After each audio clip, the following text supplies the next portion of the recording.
C'è qualcosa di paradossalmente poetico nelle fabbriche dismesse, scheletri di ferro e cemento, costruiti per il lavoro, abbandonati dal tempo. Ma chi ha trasformato davvero l'archeologia industriale in arte concettuale? La risposta non è un singolo fotografo, ma una coppia, due sguardi che hanno lavorato come uno solo, Bernd e Hilla Becher.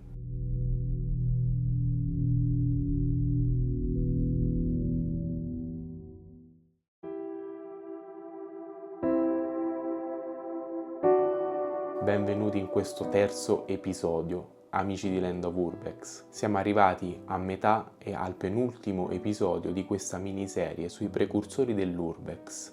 Adesso continuiamo la storia. Bernd Becher nacque nel 1931, Hilla Wobser nel 1934. Si incontrano alla Kunstakademie di Düsseldorf e cominciano a collaborare alla fine degli anni 50. È l'epoca del boom industriale in Europa.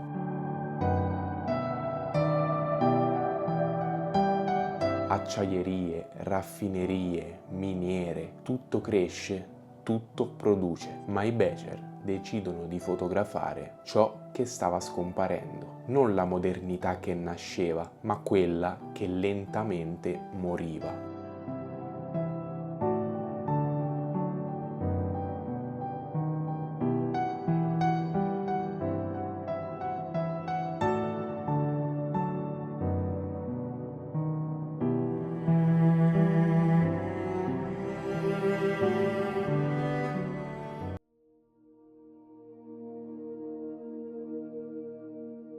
Il loro stile era rigoroso, quasi scientifico, bianco e nero soltanto, cielo nuvoloso per eliminare le ombre, inquadrature frontali, distacco emotivo, geometria pura.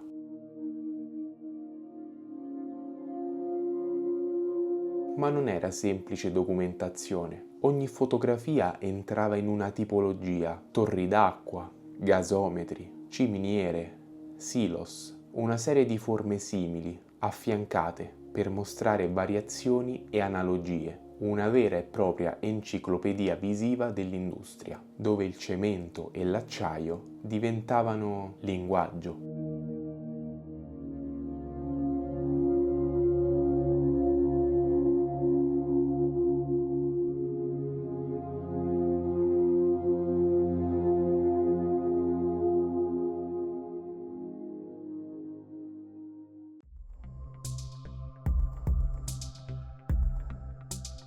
I Becher non praticavano urbex nel senso moderno, non entravano in fabbriche abbandonate cercando l'azione, ma il loro sguardo era già pienamente urbex, interesse per il decadente, fascino per il monumento dimenticato, rispetto per ciò che il tempo aveva già regalato al passato. Ci hanno insegnato a guardare le rovine industriali come cattedrali, a vedere nelle torri d'acqua, nei silos, nei forni, non solo macchine da lavoro, ma architetture della memoria.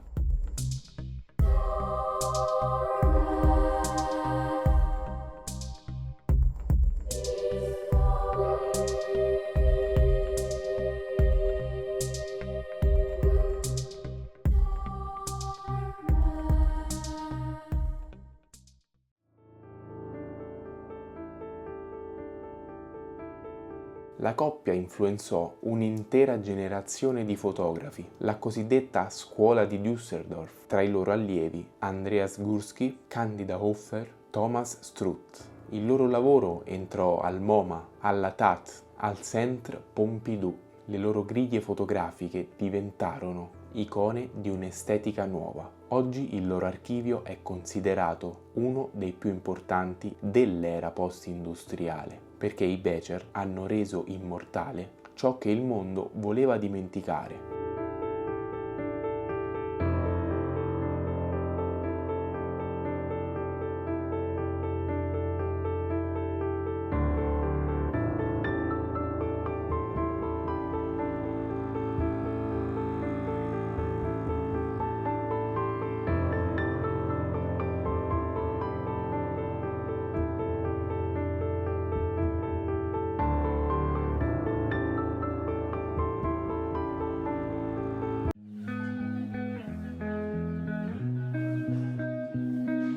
Bernd ed Illa Becher non cercavano emozioni, ma paradossalmente ce ne hanno donate più di chiunque altro. Dentro quelle fabbriche, quei silos, quei gasometri, c'è la memoria stessa del nostro tempo, una poesia fatta di ferro e cemento. Amici, iscrivetevi per non perdere i prossimi contenuti. Nel prossimo episodio, l'ultimo, parleremo di Camilo José Vergara, il fotografo che raccontò il declino delle città americane con lo sguardo di un sociologo. Grazie per aver visto questo video e a presto.